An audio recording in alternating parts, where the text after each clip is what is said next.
ერთი არის განსაცდელი, რომელიც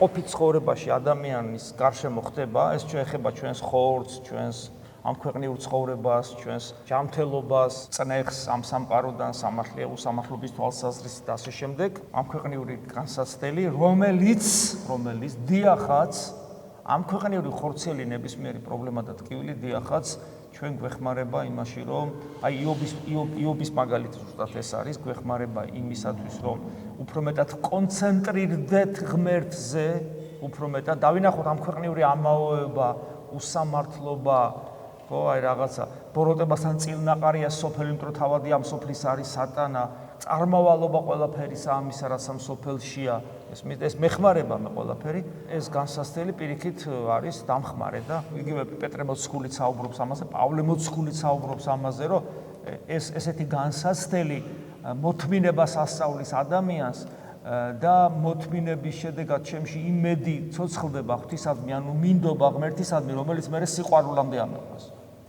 მაგრამ აი ეს განსაცდელი, რომელზეც მამაო ჩვენო შევედრებით, რომ იქ ნუ შევგვიყვან, ეს ხორცელი განსაცდელი კი არ არის. ეს არის ეშმაკის უშუალო ბრძოლა, რომ მაცდუნოს და ცოდვას ჩამადენინოს. აი მაგალითად, ესე იგი, ხვალე მივდივარ მეგობრებთან სადღაც და იქ დამხვდება ერთი ადამიანი, რომელიც შემომთავაზებს ნარკოტიკს. და მე მთელი 20 წელი თქვათ, ვიყავი ამ ცოდვით დაკავებული და რაღაც 1 წელია თუ რაღაც წელიწადნახევარია რეაბილიტაცია გავიარე, ეკლესიაში მოვედი, სარწმუნოებრივი ცხოვრება დავიწყე, აღარ ვაკეთებ ამას, მაგრამ აი ზღვარზე ვარ.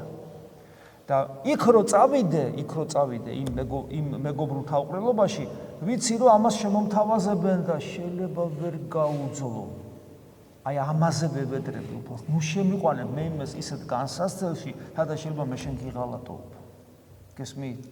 აი ამაზეა და ეს ძალიან მნიშვნელოვანია რომ გავყოთ. სულიერი განსაცდელი, სადაც ეშმაკი არჩევანის წინაშე მაყენებს და ჩემი ცდუნების შესაძლებლობა ეძლევა ეშმაკს, იქ არ შემიყვანო ხოლმე მე სუსტი ვარ. ხოლო ხორციელ განსაცდელს უნდა ხილსეულად შევერკინო და არ გვეშინო.